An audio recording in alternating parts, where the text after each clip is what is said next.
जय श्री कृष्णा। राधे राधे। आज आप लोग सुनेंगे श्री सत्यनारायण भगवान की कथा। एक बार प्रेम से बोलिए सत्यनारायण भगवान की जय। पौराणिक कथा के अनुसार प्राचीन समय की बात है।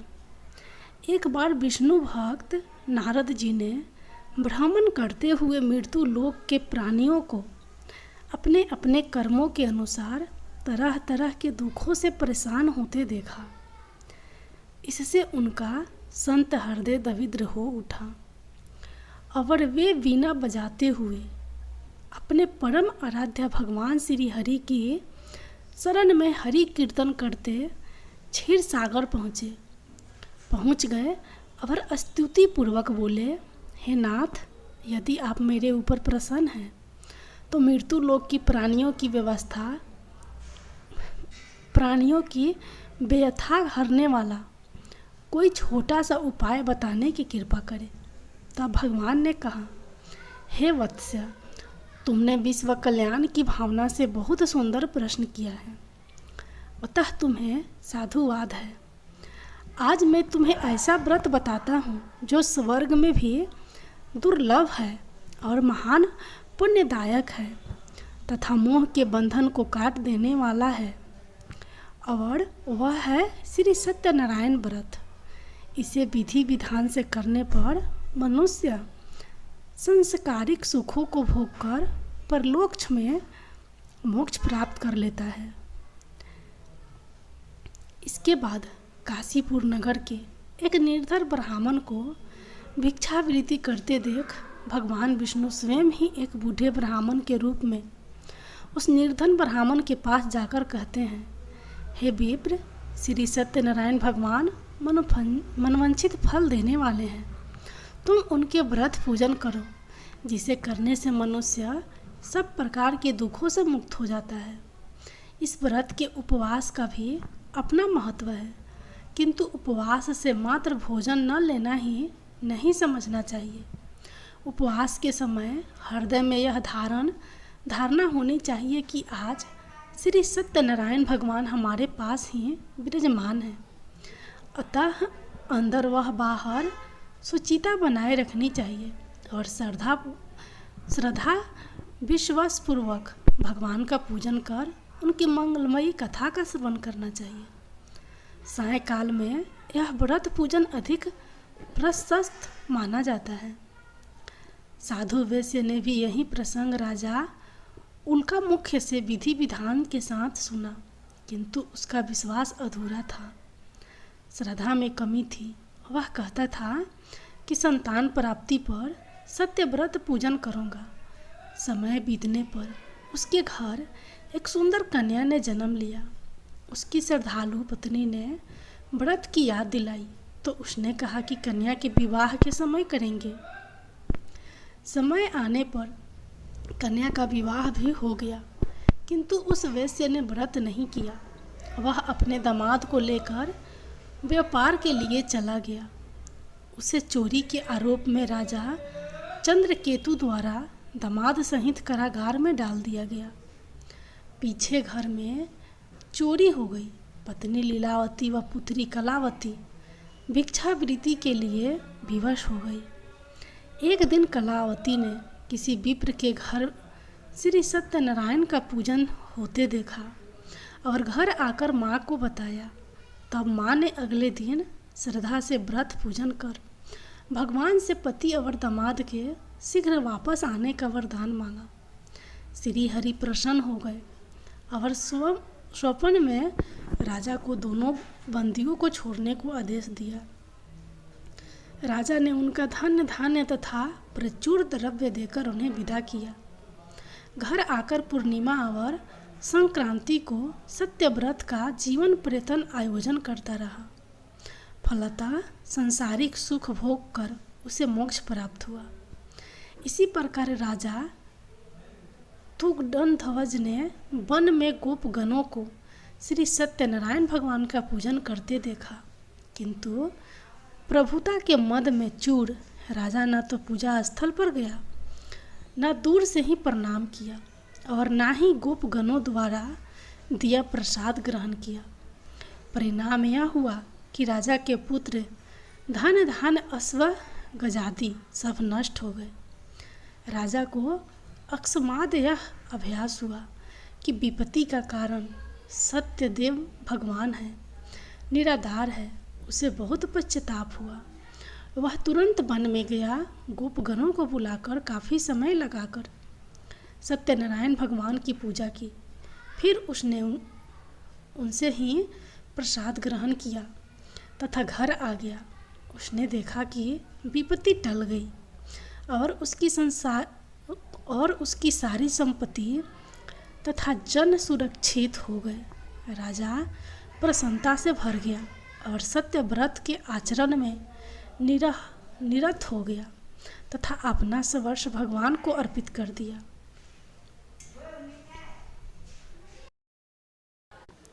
अब आप लोग सुनिए पूर्णिमा व्रत कथा। द्वापर युग में एक समय की बात है कि यशोदा जी ने कृष्ण से कहा, हे कृष्ण, तुम सारे संसार के उत्पन्न करता पोषण तथा उसके संहार करता हो। आज कोई ऐसा व्रत मुझे से कहो जिसके करने से मृत्यु लोक में स्त्रियां को विधवा होने का भय ना रहे तथा यह व्रत सभी मनुष्यों की मनोकामना पूर्ण करने वाला हो। श्री कृष्ण कहने लगे, हे माता, तुमने अति सुंदर प्रश्न किया है। मैं तुमसे ऐसे ही व्रत को सविस्तार कहता हूँ। सौभाग्य की प्राप्ति के लिए स्त्रियों को 32 पूर्णिमाओं का व्रत करना चाहिए। इस व्रत को करने से स्त्रियों का सौभाग्य संपत्ति मिलती है। यह व्रत अचल सौभाग्य को देने वाला है और भगवान शंकर के प्रति मनुष्य मात्र की भक्ति को बढ़ाने वाला है। यशोदा जी कहने लगी, हे कृष्ण, सर्वप्रथम इस व्रत को मृत्यु लोक में किसने किया था? इसके विषय विस्तार पूर्वक मुझसे कहो। श्री कृष्ण जी कहने लगे कि इस भूमंडल पर एक अत्यंत प्रसिद्ध राजा चंद्रहास से पालित अनेक प्रकार के रत्नों से परिपूर्ण कातिका नाम की एक नगरी थी। वहाँ धनेश्वर नाम का एक ब्राह्मण था और इसकी स्त्री अति सुशील रूपवती थी। दोनों ही उस नगरी में बड़े प्रेम से साथ रहते थे। घर में धन धान आदि की कोई कमी नहीं थी। उनको एक बड़ा दुख था, उनके कोई संतान नहीं थी, जिस वजह से वह बहुत दुखी रहते थे। एक दिन वह एक बड़ा तपस्वी योगी उस नगरी में आया। वह योगी बाकी सभी घरों से भिक्षा मांगकर भोजन किया करता था, लेकिन उस ब्राह्मण के घर से भिक्षा नहीं मांगा करता था। एक दिन योगी गंगा किनारे भिक्षा मांगकर प्रेम पूर्वक खा रहा था कि धनेश्वर ने योगी को यह सब करते देख लिया। सब कार्य किसी प्रकार से देख लिया। अपनी भिक्षा अनादर से दुखी होकर धनेश्वर योगी से बोले, और सभी घरों से भिक्षा लेते हैं, परंतु मेरे घर की भिक्षा कभी भी नहीं लेते। इसका कारण क्या है? योगी कहने लगा कि आपके धर्म हमें इस बात की आज्ञा नहीं देता है, क्योंकि आप गृहस्थ जीवन में एक सुख से वंचित है। आपके घर संतान होने पर मैं आपके घर से भी भिक्षा स्वीकार कर लूँगा। उन्होंने कहा कि जिसे संतान नहीं है उसके घर से भिक्षा लेने से मेरे भी पतित हो जाने का भय है। धनेश्वर यह सब बात सुनकर बहुत दुखी हुआ और हाथ जोड़कर योगी के पैरों पर गिर पड़ा तथा दुखी मन से कहने लगा कि आप मुझे संतान प्राप्ति के उपाय बताएं। आप सर्वज्ञ हैं, मुझ पर अवश्य ही यह कृपा कीजिए। धन की मेरे घर में कोई कमी नहीं है, लेकिन मैं संतान न होने के कारण अत्यंत दुखी हूँ। आप मेरे इस दुख का हरण कीजिए। यह सुनकर योगी कहने लगे, तुम चंडी की आराधना करो। घर पहुंचकर उन्होंने यह सारी बात अपनी पत्नी को बताई और खुद वन में चला गया। वन में पहुंचकर उसने चंडी की आराधना की। चंडी ने 16 दिन उसको सपने में दर्शन दिए और कहा कि हे धनेश्वर, जा तेरे पुत्र होगा, लेकिन उसकी आयु सिर्फ 16 वर्ष होगी। 16 वर्ष की आयु में ही उसकी मृत्यु हो जाएगी। अगर तुम दोनों स्त्री और पुरुष 32 पूर्णिमाओं को व्रत करोगे तो यह दीर्घायु हो जाएगा। जितनी तुम्हारा समर्थ हो उतने आंचे के दिए जलाकर शिव जी का पूजन करना, लेकिन पूर्णमासी 32 ही होनी चाहिए। सुबह होते ही तुम्हें इस स्थान के पास एक आम का पेड़ दिखाई देगा। उस पर चढ़कर एक फल तोड़कर अपने घर चले जाना। अपनी स्त्री का इसे इस बारे में बताना। सुबह स्नान होने के बाद वह स्वच्छ होकर शंकर जी का ध्यान करके उस फल को खा ले। तब शंकर भगवान की कृपा से उसको गर्भ हो जाएगा। जब ब्राह्मण सुबह उठा तो उसे उस स्थान पर आम का पेड़ दिखाई दिया और वह उससे फल तोड़ने के चढ़ा, लेकिन वह पेड़ पर नहीं चढ़ पा रहा था। यह देखकर उसे बड़ी चिंता हुई। उसने भगवान गणेश की उपासना की और कहा, हे दयानिधे, अपने भक्तों के विघ्नों का नाश करके उनके मंगल कार्य को करने वाले, दुष्ट का नाश करने वाले, रिद्धि सिद्धि देने वाले, आप मुझे इतना बल दे कि मैं अपनी मनोकामना पूरी कर सकूं। इसके बाद वह पेड़ से फल तोड़कर अपनी पत्नी के पास पहुंचा। उसकी पत्नी ने अपने पति के कहे अनुसार इस फल को खा लिया और गर्भवती हो गई। देवी की कृपा से उसे बहुत सुंदर पुत्र पैदा हुआ। उसका नाम उन्होंने देवीदास रखा। माता पिता के हर्ष और शोक के साथ वह बाल बढ़ने लगा। भगवान की कृपा से बालक बहुत ही सुंदर था, सुशील और पढ़ाई लिखाई में भी बहुत ही निपुण था। दुर्गा जी के कथा अनुसार उसकी माता से 32 पूर्णमासी का व्रत रखा। जैसे ही 16वां वर लगा, दोनों पति पत्नी बहुत दुखी हुए, कहीं उनके पुत्र की मृत्यु ना हो जाए। उन्होंने सोचा कि अगर उनके सामने यह सब हुआ तो वह कैसा देख पाएंगे। तभी उन्होंने देवीदास के मामा को बुलाया और 1 वर्ष के लिए देवीदास को काशी में पढ़ने के लिए भेज दिया।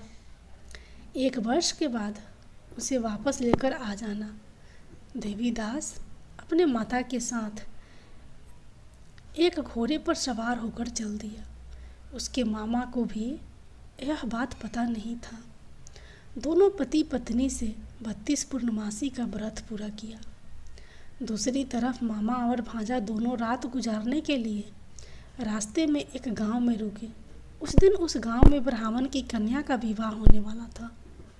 जिस धर्मशाला में वह बारात को बाकी लोग रुके थे, उसी धर्मशाला में देवीदास और उसका मामा ठहर गए। उधर कन्या को तेल आदि चढ़ने के बाद जब लगन का समय आया तो वर की तबीयत खराब हो गई। वर के पिता ने अपने परिवार वालों से विचार विमर्श करके कहा कि यह देवीदास मेरे पुत्र जैसा ही है, मैं इसके साथ लगन करा दूं और बाद में बाकी सारे काम मेरे बेटे के साथ पूरे हो जाएंगे। ऐसे कहने के बाद वर के पिता देवीदास को मांगने के लिए उसके मामा के पास गए और उन्हें सारी बात बताई। मामा ने कहा कि कन्यादान में जो कुछ भी मिलेगा वो हमें दे दिया जाए। वर के पिता ने बात स्वीकार कर ली। इसके बाद देवीदास का विवाह कन्या के साथ संपन्न हो गया। इसके बाद वह अपनी पत्नी के साथ भोजन न कर सका और मन में विचार करने लगा कि ना जाने यह किसकी पत्नी होगी। यह सोचकर उसकी आंखों में आंसू आ गए।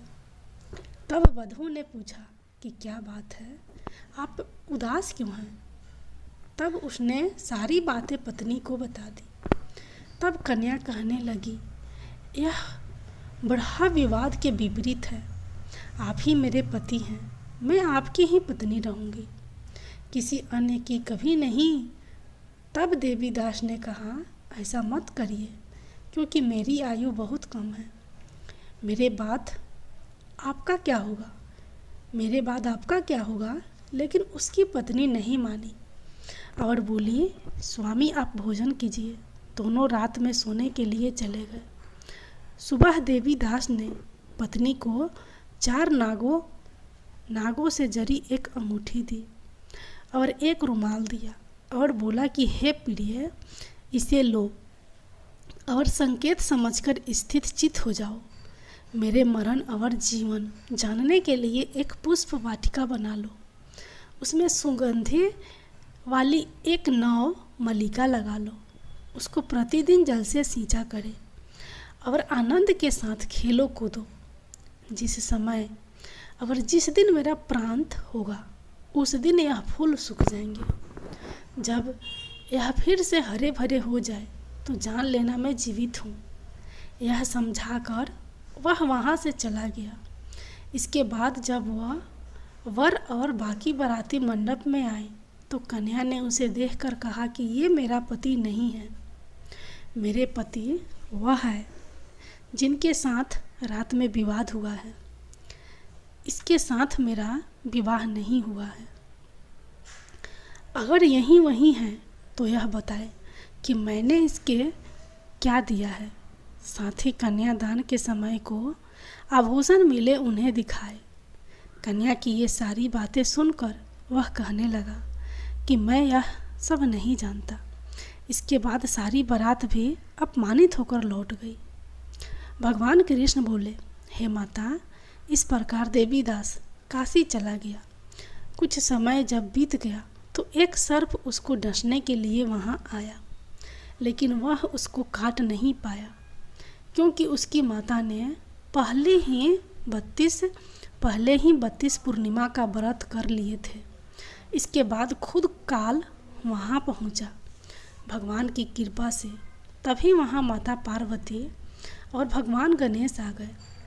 देवीदास को मूर्छित दशा में देखकर माता पार्वती ने भगवान शिव से प्रार्थना की कि महाराज, इस बालक की माता ने पहले ही 32 पूर्णिमा के व्रत कर लिए हैं, आप इसको प्राण दें। भगवान शिव ने माता पार्वती के कहने पर उसे प्राण दान दे दिया। उधर उसकी पत्नी उसके काल की प्रतीक्षा कर रही थी। उसकी पत्नी ने जाकर देखा कि पुष्प और पत्र दोनों ही नहीं हैं, तो उसको बहुत आश्चर्य हुआ। और जब उसने देखा कि पुष्प वाटिका फिर से हरी भरी हो गई तो वह समझ गई कि उसका पति जिंदा हो गया।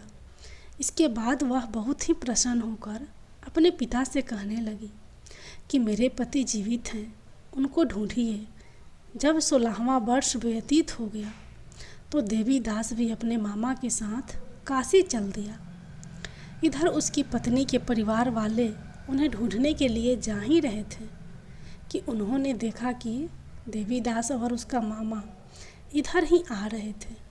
उसको देखकर उनके ससुर बहुत प्रसन्न हुए और उसे अपने घर ले आए। वहाँ सारा वगैरह इकट्ठा हो गया और कन्या ने भी उसे पहचान लिया। देवीदास ने इसके बाद अपनी पत्नी और मामा को लेकर वहाँ से चल दिया। उसके ससुर ने भी उसे बहुत धन दहेज दिया। जब वह अपने घर की तरफ चल रहा था तो उसके माता पिता को लोगों ने खबर कर दी, तुम्हारा पुत्र देवीदास अपनी पत्नी और मामा के साथ आ रहा है। ऐसा समाचार सुनकर पहले तो उन्हें विश्वास नहीं हुआ, लेकिन जब देवीदास आया और उसने अपने माता पिता के पैर छुए तो देवीदास के माता पिता ने उनका माथा चूमा और दोनों को अपने सीने से लगा लिया। दोनों के आने की खुशी में धनेश्वर ने बहुत दान दक्षिणा ब्राह्मणों को दी। श्री कृष्ण जी कहने लगे कि इस तरह धनेश्वर को 32 पूर्णिमा का व्रत के प्रभाव से संतान प्राप्त हुई। जो स्त्रियां इस व्रत को करती हैं वह जन्म जन्मांतरों तक विधवा का दुख नहीं भोगती है और सदैव सौभाग्यवती रहती है। यह मेरा वचन है। यह व्रत संतान देने वाला और सभी मनोकामनाओं को पूर्ण करने वाला है।